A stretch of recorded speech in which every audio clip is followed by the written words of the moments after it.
This is Scott Becker, and we have a special edition of the Becker's Healthcare Podcast that will also release on Becker Private Equity today. And the format today is a little bit different.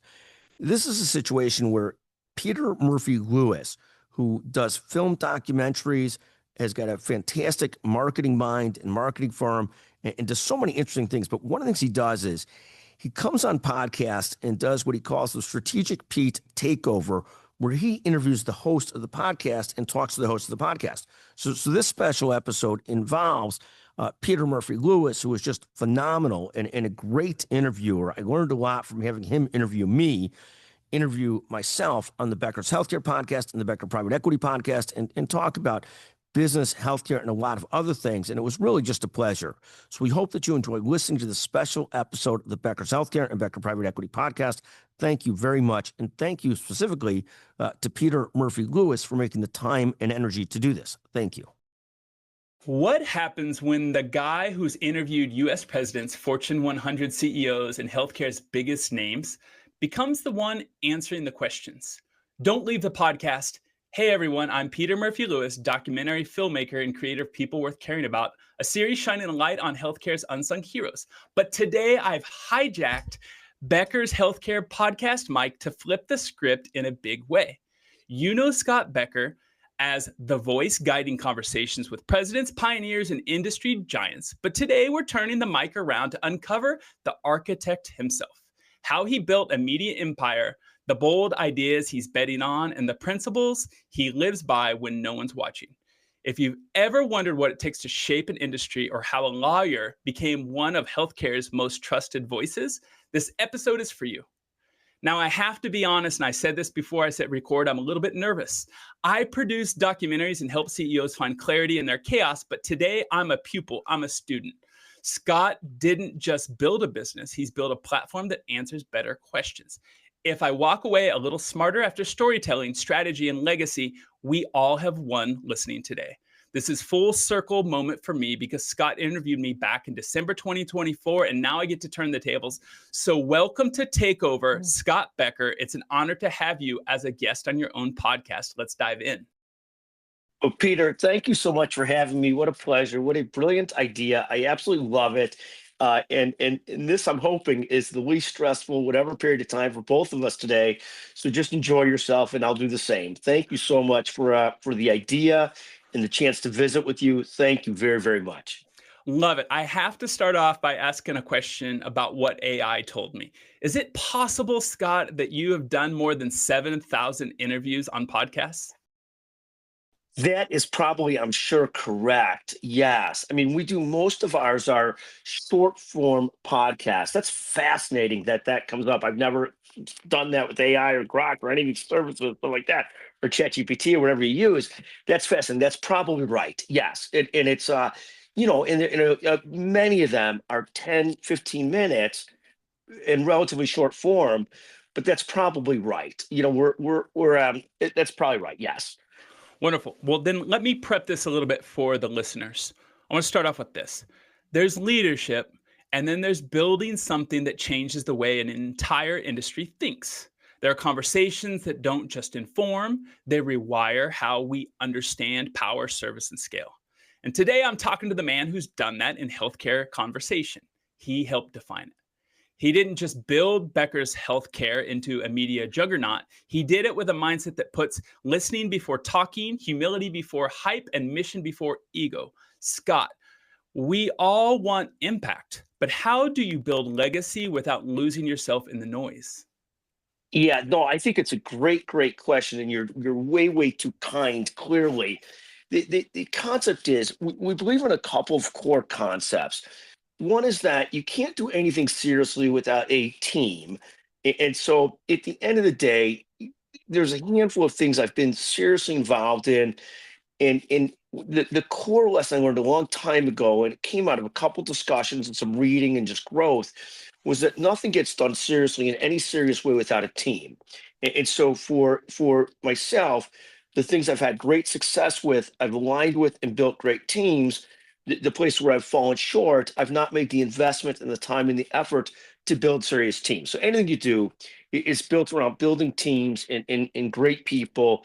And you learn to have in your life and your business and your professional life, your personal life, what the phrase today is ride or die people that you really want to ride or die with. They're just so reliable, so great, so good at what they do that you want to stay so close to them and work so close with them for really either your entire career or long periods of your career. There's another concept you mentioned, and I love the concept of this. We've always been a big fan of what we call doer managers, people that manage and do, that they don't lose sight of the fact, it's almost like the physician leader president who also is still involved and sees some patients, although it's hard to do today in the complexity of today's world.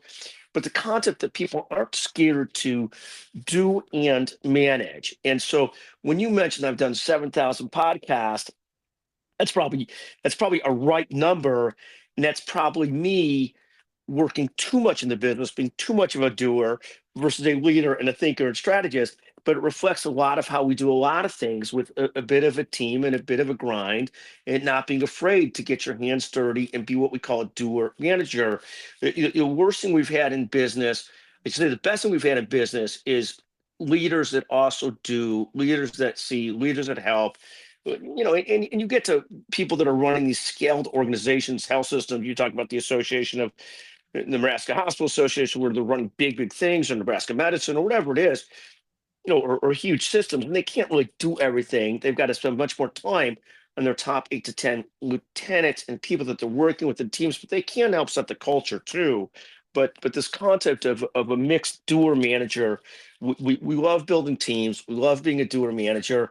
And we also, am a constant believer, whenever you start something new, some best advice I got a year or two ago was from somebody when I was starting something new, and the person was very harsh, very clear with me, and was along the lines of, if you're starting something new, you can't delegate everything until you again understand what you're doing in this new thing.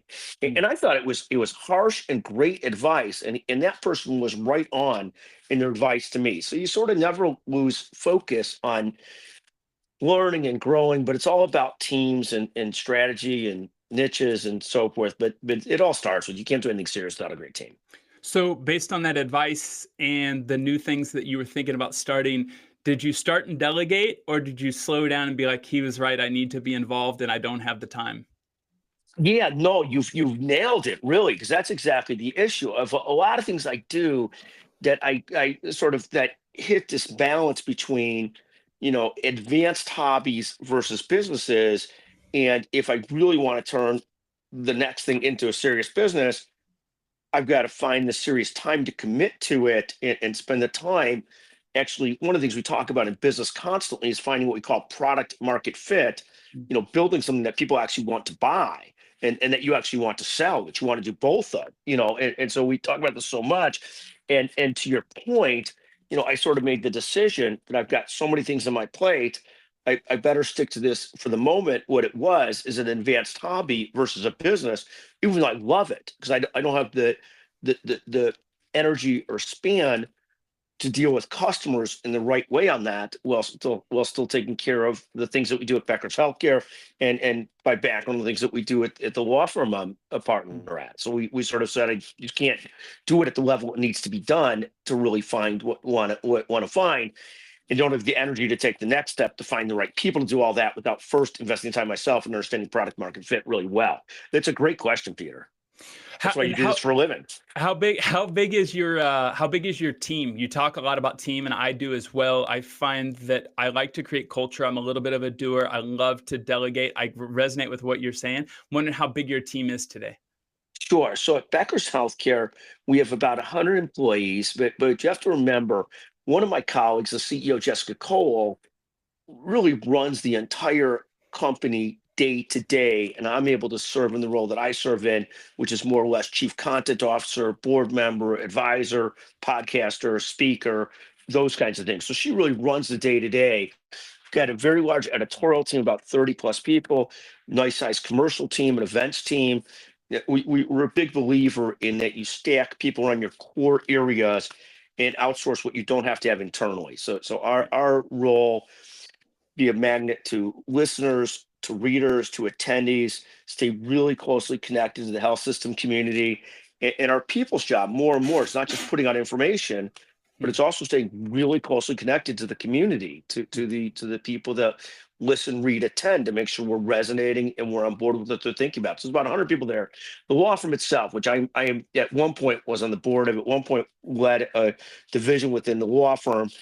I don't know how many employees today, but 7,000 employees at the law firm. It's a large, national law firm and so forth. But I want to transition a little bit into a conversation around your audience and a product. So I'm gonna kind of tee it up like this. Most founders scramble to launch a product and then they beg people to care about it and they're too late.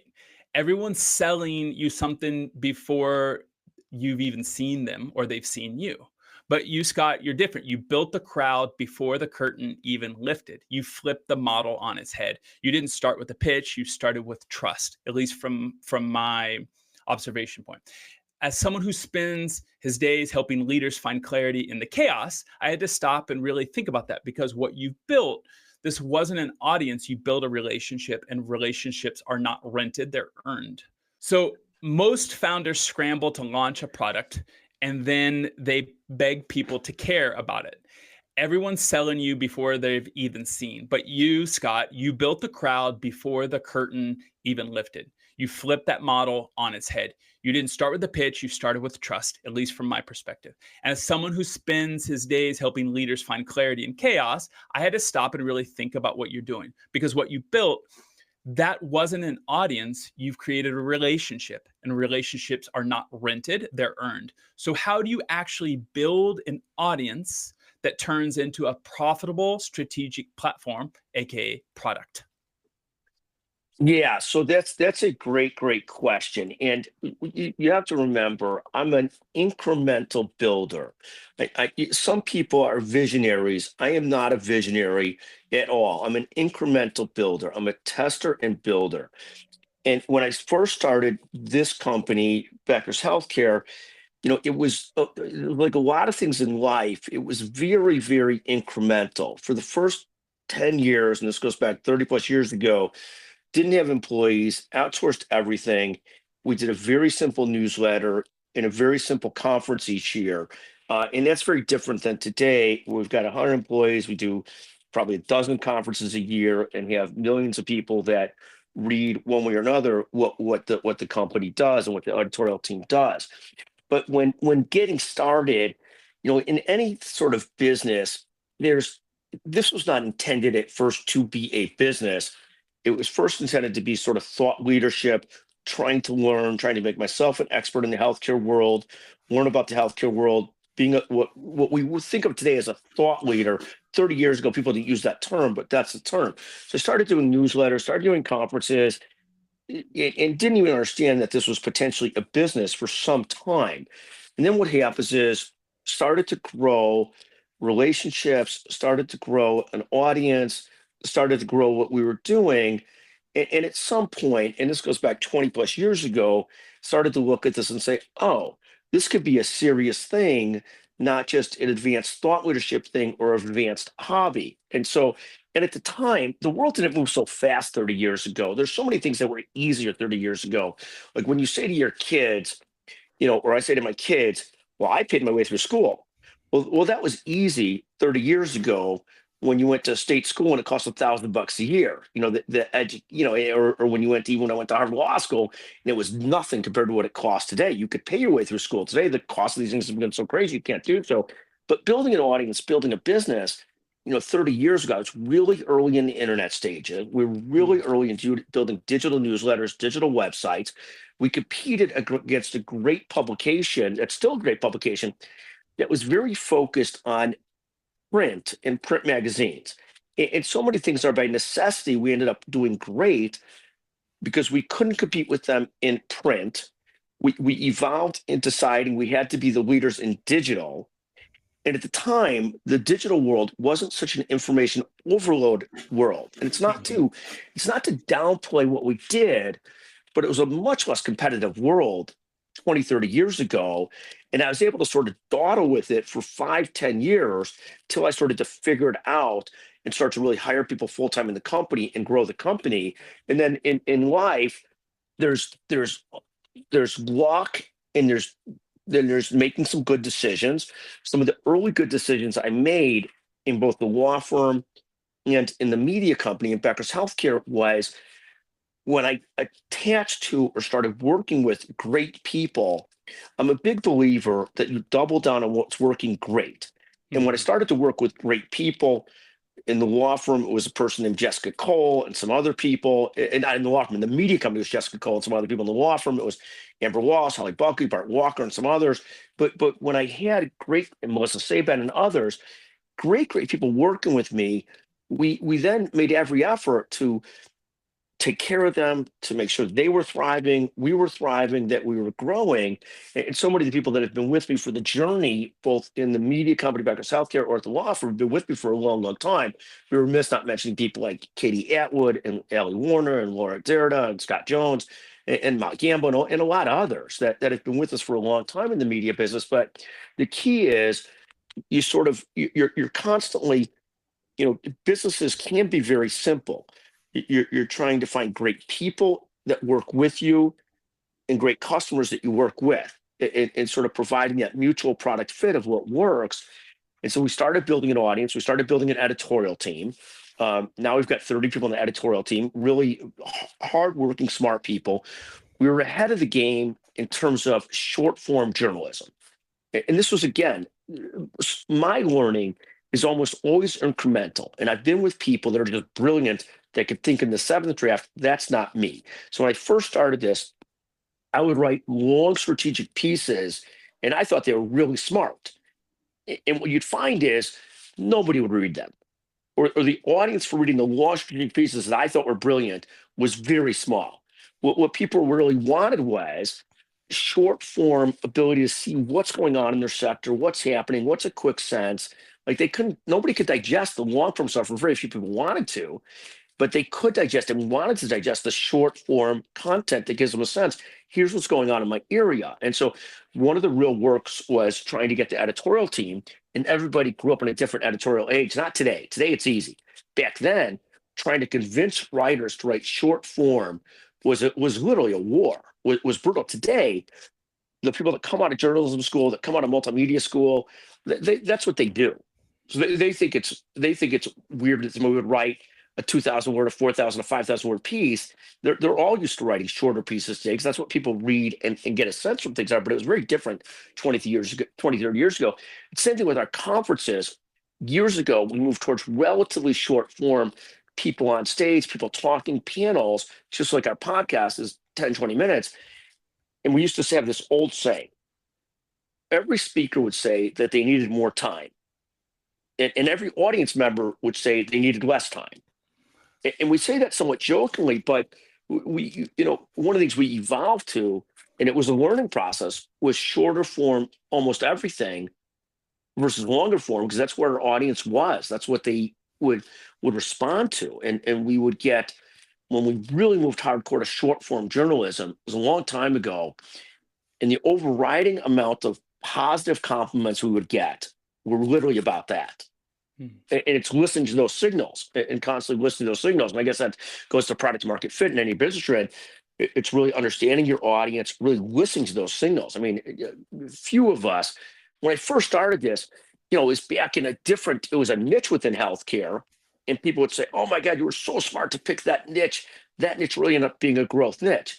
But the reality is, like everything we do, is there's some test and trial and error, testing and so forth. And one of the great phrases we use is fire bullets, not cannons. But I wasn't so smart to pick the surgery center industry, which is where we started 30 years ago. No, I had tried and tested 3 different areas. And that was the one that really moved forward. If some people are sports fans, at the scoreboard at a big NBA arena or a lot of arenas, they used to have this thing called the M&M race, where the 3 M&Ms would race, and one color would get way ahead of the other colors. And what happened with me was we were testing 3 different areas at the time.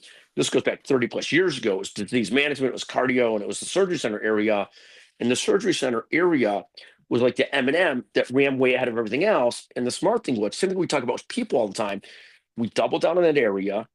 And then we doubled down on the great people that were working with me. We did everything we can. I remember having to have deep discussions with people. We were almost in the startup stage saying, we're going to pay you really well. It's going to be a great opportunity. We're going to take care of you and stuff like that, and trying to convince great people to stay when we were first building great talented people. But we believe in doubling down on what's working, doubling down on people, doubling down on the same thing in business, doubling down on where the business is at. And then 20 plus years ago, we expanded into hospitals and health systems and into healthcare IT, into orthopedics and spine. And then again, you follow what's going on. The business has grown to where a huge percentage of the business run hospitals and health systems.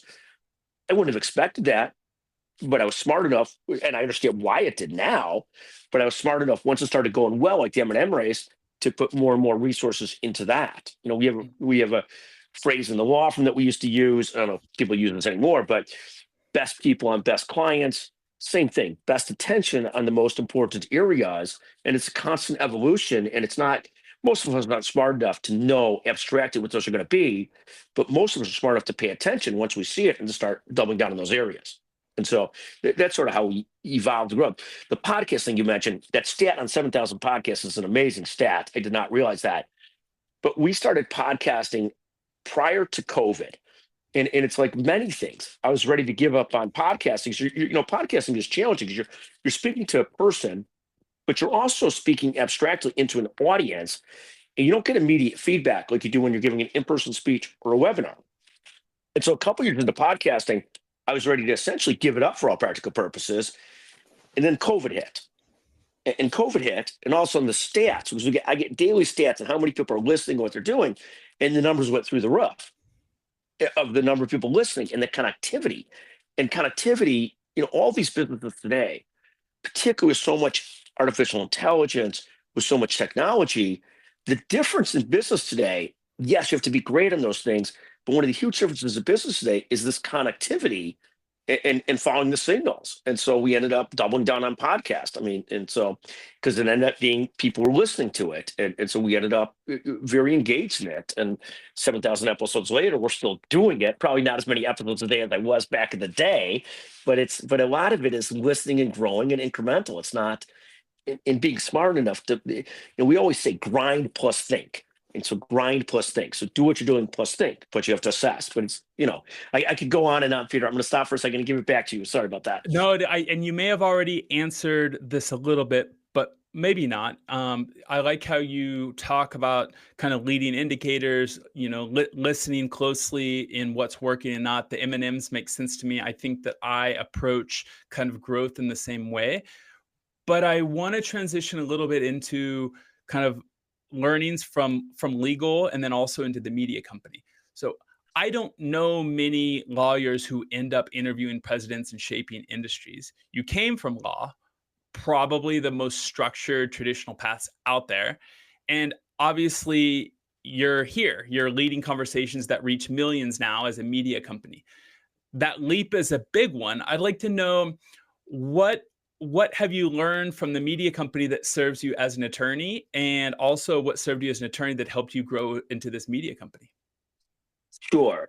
There's three concepts that we use constantly, and they're, I think, almost universal to business, but they're certainly apropos to both the media business and the law business.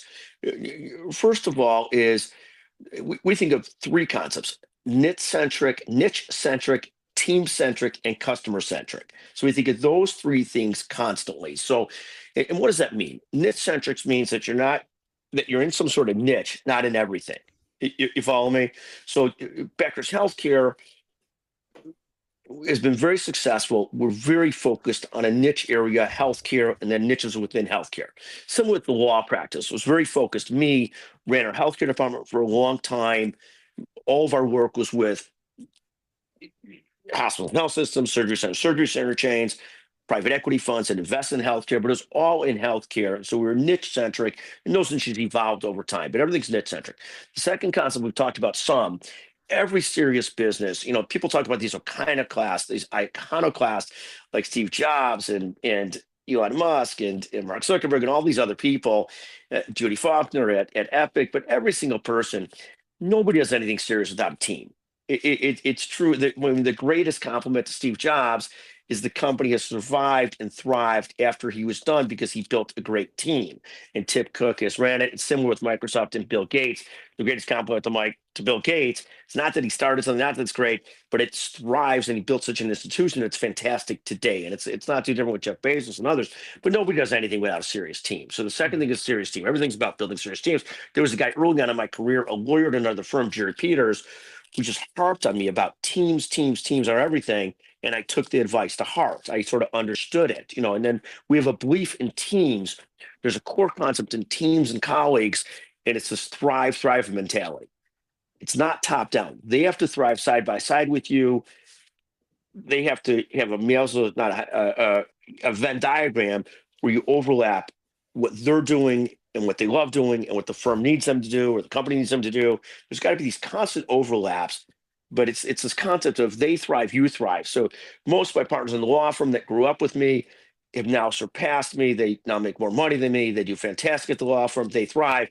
And you have to, as a leader, view it as thrive, where there's very strong limits to how far you can go. And same thing in the media company. My leadership team does fantastic. They've done great. The whole company does great.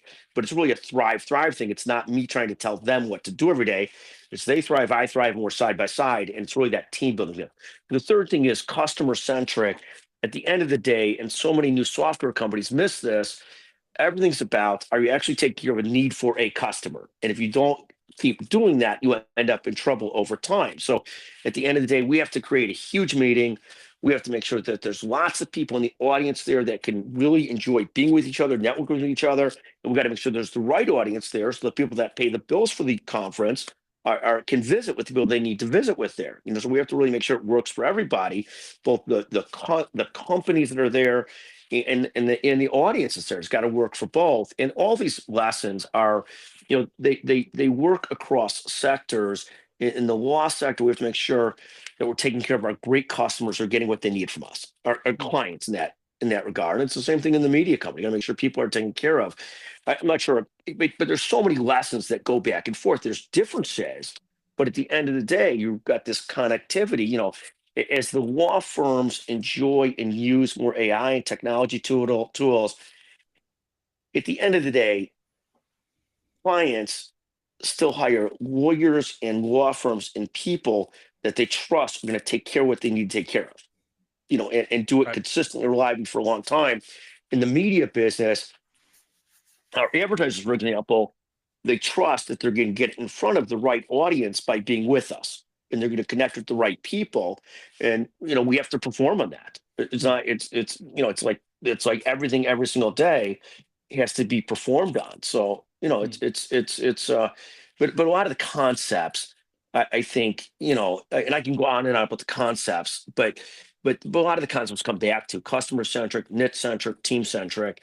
If you take care of those things, a lot of things will work well. I want to take kind of that concept of teams, but also move into one of your super niches, which is healthcare, and couple it with a question around leadership. So, and forgive me if I paraphrase one of your quotes from a previous interview and get it wrong, but I think it's close to the way that you approach. So my question is, why is leadership in healthcare so slow to change? And the quote that I found from one of your interviews says, tech's moving at light speed, but some healthcare decisions still feel like they're written on a fax machine.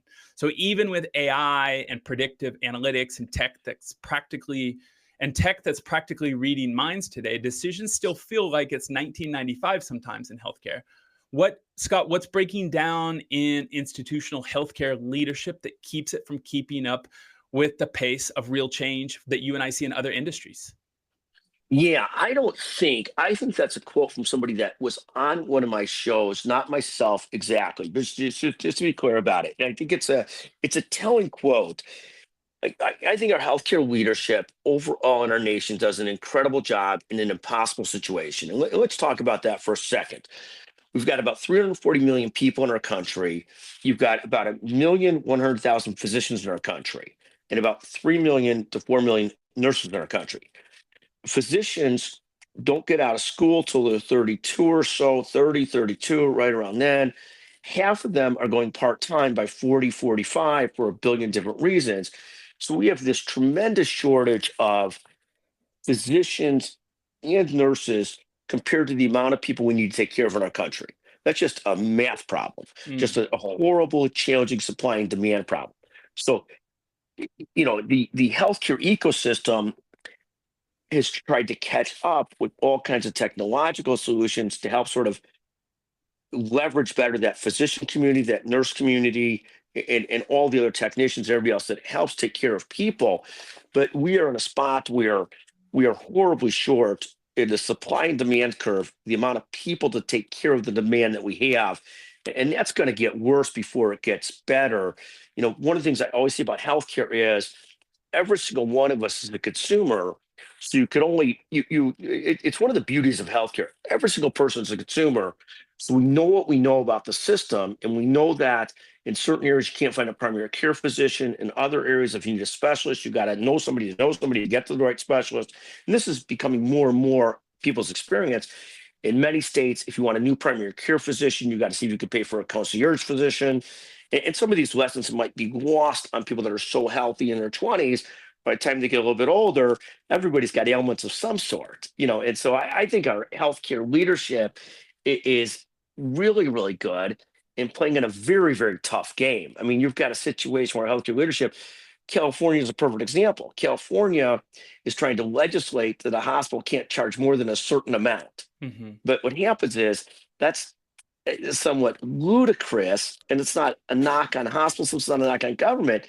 But if they have to keep on paying their staff higher and higher amounts just to be able to have the staff they need to take care of things, they can't be stuck at a reimbursement cap, and they're already stuck in it anyways because of Medicare, Medicaid, commercial payers, and so forth. But the idea that you could legislate that without legislating the input cost is just a horrific concept. So I mean, I think our health system leadership, back in the day, the health system leadership would look like it would look like,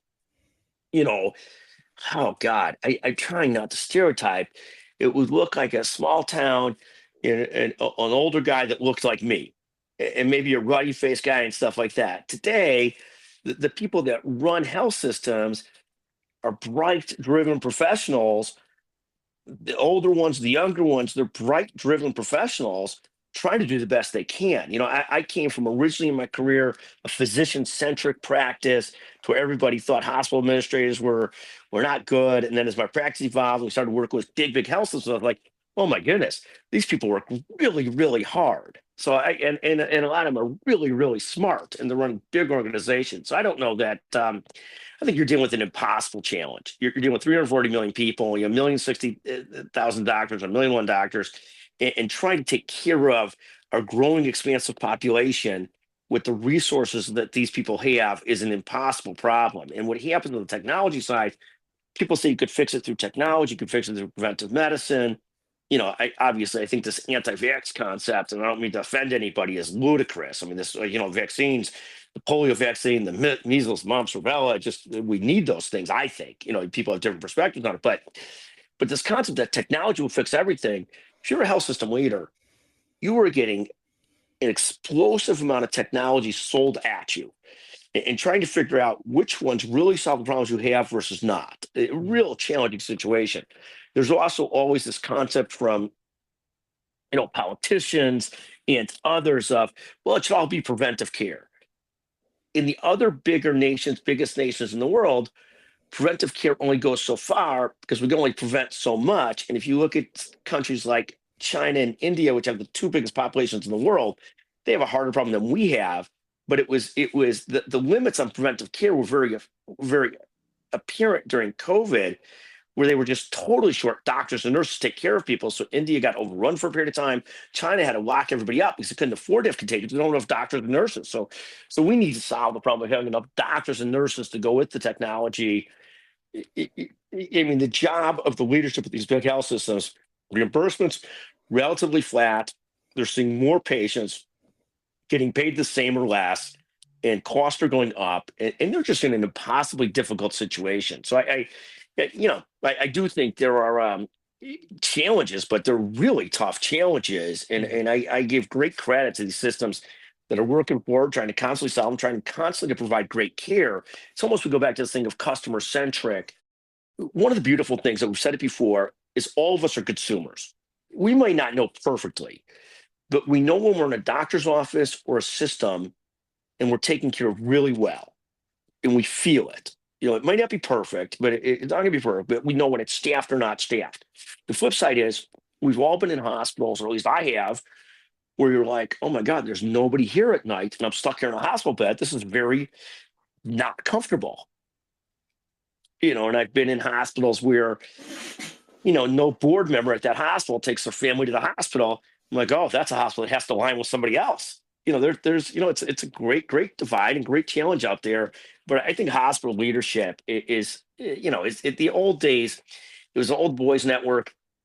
Everybody in town that had a contract with the hospital was on the board with the hospital. The local construction firm was on the board of the hospital, and they were there to make sure they got all the construction projects. The local law firm was on the board of the hospital, make sure they got all the law. It was a different world than it is today. I'm sure there's some of that still today, but by and large, you're dealing with sophisticated, bright professionals that are driving serious organizations and trying to make choices as to which technology to adopt, which is going to be a leverager of physicians, which is going to be a replacer.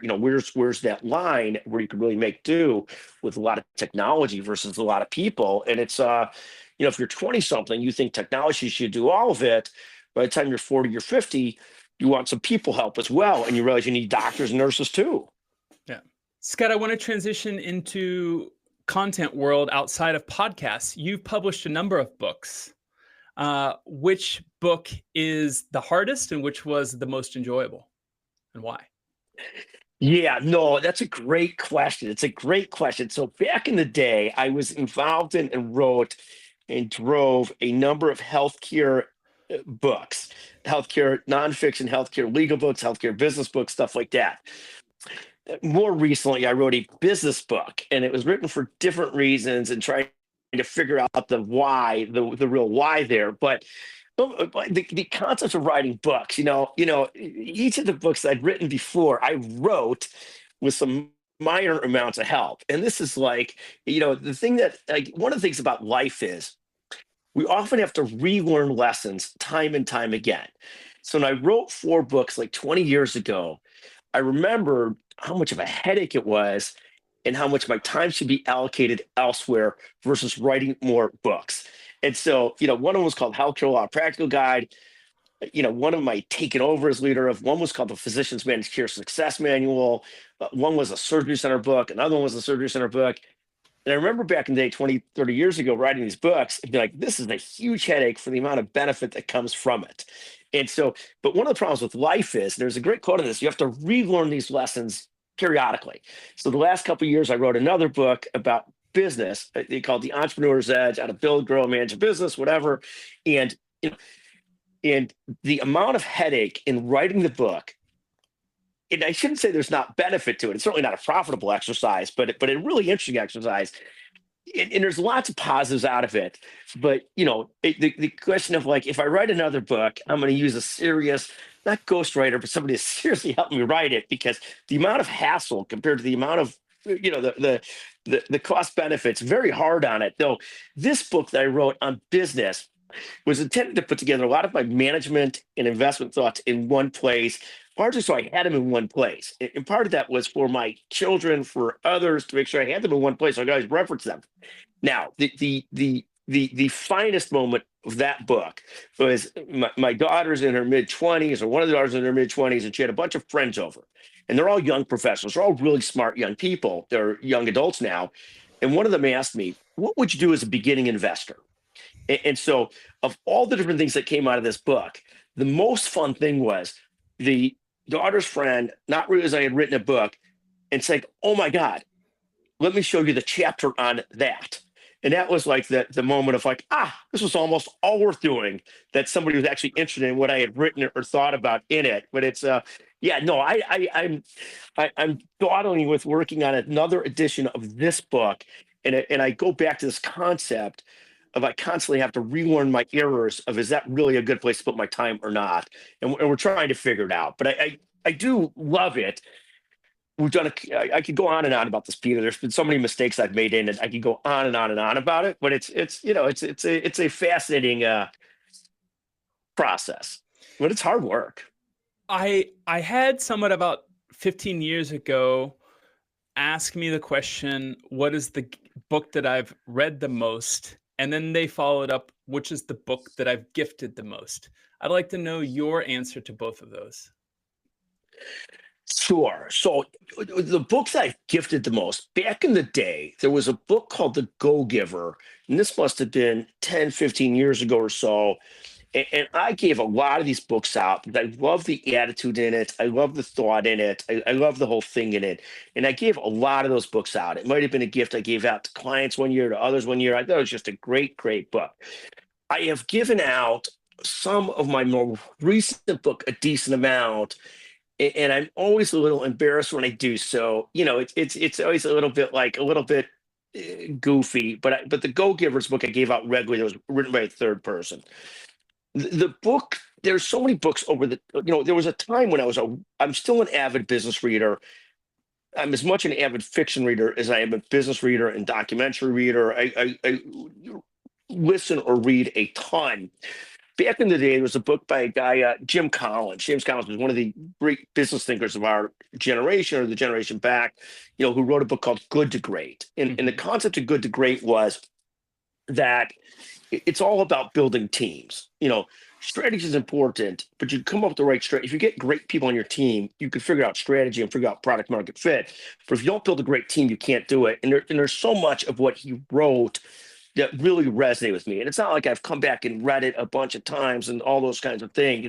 I wish I was one of those people that could say, like, I guess there's probably a right political answer to this, that the most read book I've got is the Bible, but it's not. It's just not. It's just not. It's not the New Testament. It's not the Old Testament. It's not a religious book. I wish it was. I wish it was Orion's, holiday Stoics book about meditation, but it's not. But the books that have stuck with me are different books that, there's so many books I've read, but there's a handful that stick with you. Like there's principles of them that became, guiding for you. And so I think I would say the Go-Giver is the one that we've given out the most by far. We went through a period of time when I published my own book last year that I gave out a lot of it. It's sort of embarrassing. It's like you send it to people, half of them don't want it. It's like it's a little embarrassing sometimes. You're giving out your own book, and some people really appreciate it, and you're really thankful. And some people are like, "Oh my God, you're giving me another thing." Like when people send me books in the mail, half the time I'm like, "Oh, that's a burden for so thank you," because now I got to read something. But the book that I've given out the most is The Go-Giver for sure. It's been a long time. And then the one that stuck with me was a lot of the stuff that James Collins wrote. Jim Collins wrote about business. I thought he was just right on. In terms of doing content over and over every single day, it's hard. It's hard to stay fresh. It's hard to stay fun. I've done television for 10 years and I'm doing 3 documentaries this year. My secret for staying fresh and having fun is doing little prep so I show up authentic. What does your routine look like, Scott, so that you still enjoy it every single day? Well, I'm a huge fan of what you just said. Like we've got some interviews coming up at our meeting next week where there'll be a mix. I get to interview Coach Nick Saban, who's a famous football coach, and we'll send him 12, 15 questions, but there's no prep. Other ones are done, and either the people want to or want to do so much prep, and trying to make sure you're still fresh. I mean, there's different things. So my routine looks like every morning I get up, I write sort of what I'm watching from a business perspective or a healthcare perspective. At least a couple days a week, I do solely on healthcare, a few days a week solely on business, and just follow what's going on. And I love that. And we write a newsletter out of that. We, on podcast, we record usually an interview a day, and then often 2 or 3 short pieces a day. One of those is easy because it goes to what the core business news of the day is.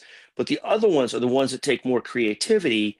And some of those days we're better at it than others. And you're right about constantly staying fresh. And when it goes right, like we did one today on love the 90%er.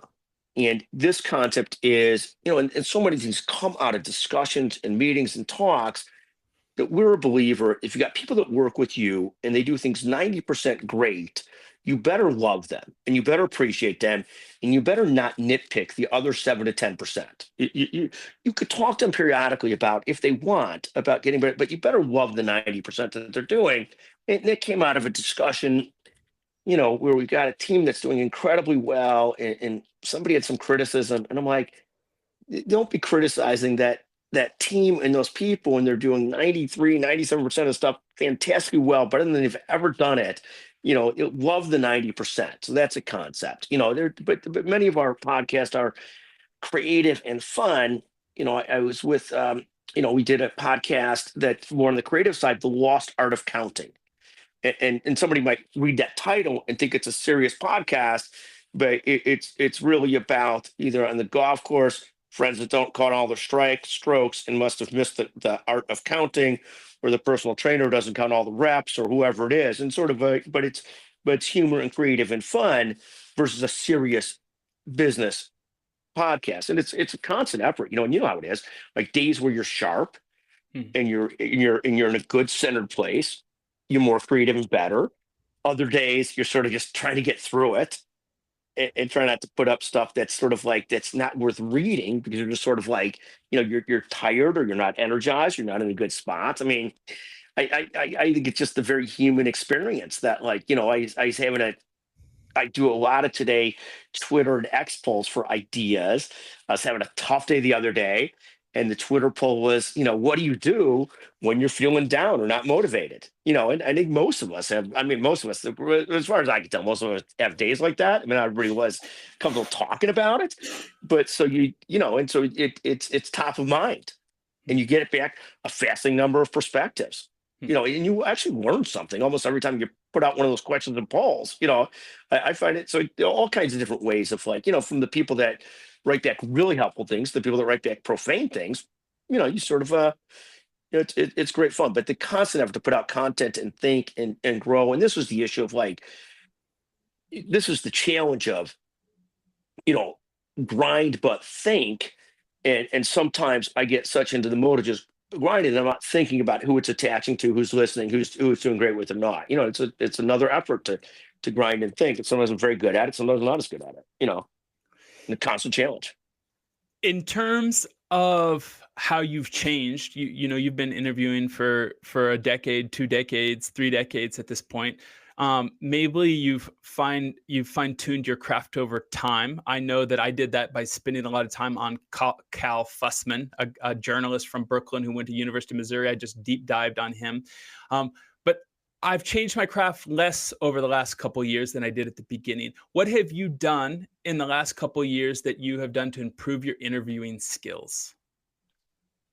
Well, here's what I'd say, and this is really a fascinating take, and bear with me on this, Peter, because you are a fantastic interviewer. You interview how we try and teach people to interview. You're really, really good at this. And so what do I mean by that? When I'm doing a bad job interviewing and being the interview, it's too much me and not enough of the guest and panelist.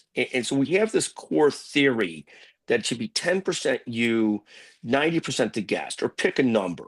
It doesn't have to be exactly, but it's like, and you do an amazing job of being patient, thoughtful, and then asking a question and letting the guest talk. You're really amazing at this. And it's something that we've tried to teach people, because at our conferences, we'll have several hundred sessions at some of our conferences. Meets lots of different people moderating, some juniors, some seniors, some more experienced. And what I try and tell people is it's 10% you, it's 90% them. It's the more you constantly think that you're not the show, they are, the better off you are. And so and you are magnificent at this. The second thing I would say is so much of my ability to do it right depends on how I'm showing up that day. And I've gotten better knowing that it's not me. When I'm on stage, I'll generally relax and be okay. But like back in the day, when I would do poorly, it would usually be because I was abusing this rule of 10-90 or 20-80, and I might have been too caffeinated or too amped up, where I jumped in too much. The other thing we tell people is, one is control yourself. 2 is realize it's 10-90, 20-80, whatever the number is. Not to be perfect. The other thing that we say is, you're not a rote interviewer. So you might start off with a set of questions, but the difference between better level interviewing is when you then lean in and ask the follow-up question of something, even though it's not on your script or on your whatever, on your set of questions. We think about a lot of those things. And for me, a lot of it is, like on Monday, we've got one of our big conferences. I probably got 5 or 6 sessions. I'm running, I'm moderating, I'm interviewing. That's probably too much for me to have the right level of patience for everyone. On Tuesday and Wednesday, I've got 3 a day, which is probably the right number for me to show up the way I should show up. So Monday, I'll try and get through, not abuse the rules of too much caffeine, of getting off the 1090 thing, the 2080 thing, and straight calm enough and control. And then it's a lot of effort to just like to not a lot of effort. It's a great pleasure, but it's a lot of effort to stay just thoughtful and aware of yourself and in control of yourself is what I think of as an interviewer, as a moderator, and so forth. I mean, I literally, I say it with complete sincerity. You're actually magnificent at this, and you make a living doing it. So you could tell you're magnificent at it. Thank you. It took some time, but that picking up that craft helps with my marriage and with my 8-year-old. So I appreciate that. The thing that I had to adjust after 1 or 2 years is I realized I had to quit paying attention to the camera. Since I'm on camera, 10,000 hours in front of a camera, that's not what matters. Me being authentic is what matters. The camera guy will do his job. He's great at that. I'm not great at camera. I should just try to be authentic, and you put those two things together, and then hopefully you can make the person you're interviewing the star. Yeah, no, I love that. And sometimes, of course, you do a great job of this on a Zoom interview, on a computer interview. Sometimes it's harder because you're sort of trying to, it's not a normal, it's not a natural thing. And so sometimes it's really easy. Sometimes when I interview people at length on panels on Zoom, it's hard because you're like, you have to concentrate in a different way and look at the screen in a different way than is normal when you're in person and stuff like that. But I love that concept on the camera. I love that. Well, it's been an honor to have this conversation with you today. For listeners, if this struck a chord with you, do us a favor, hit subscribe, share with somebody who needs to hear this, and keep tuning in to the Becker's Healthcare Podcast. Scott, thank you for trusting me with your seat today. Pete, what a great pleasure. Thank you so much for doing this, and what a creative, brilliant suggestion. I loved it. Thank you so much. Now at Verizon, we're locking in low prices for 3 years guaranteed on my plan. And you can get a single line for just $45 a month when you switch and bring your phone. That's our best price ever on unlimited welcome with autopay plus taxes and fees, guaranteed for 3 years. Because at Verizon, we got you. Visit your local DC Verizon store today. $20 monthly promo credits applied over 36 months with a new line on unlimited welcome. In times of congestion, unlimited 5G and 4G LTE may be temporarily slower than other traffic. Domestic data roaming at 2G speeds. Price guarantee applies to then current base monthly rate. Additional terms and conditions apply.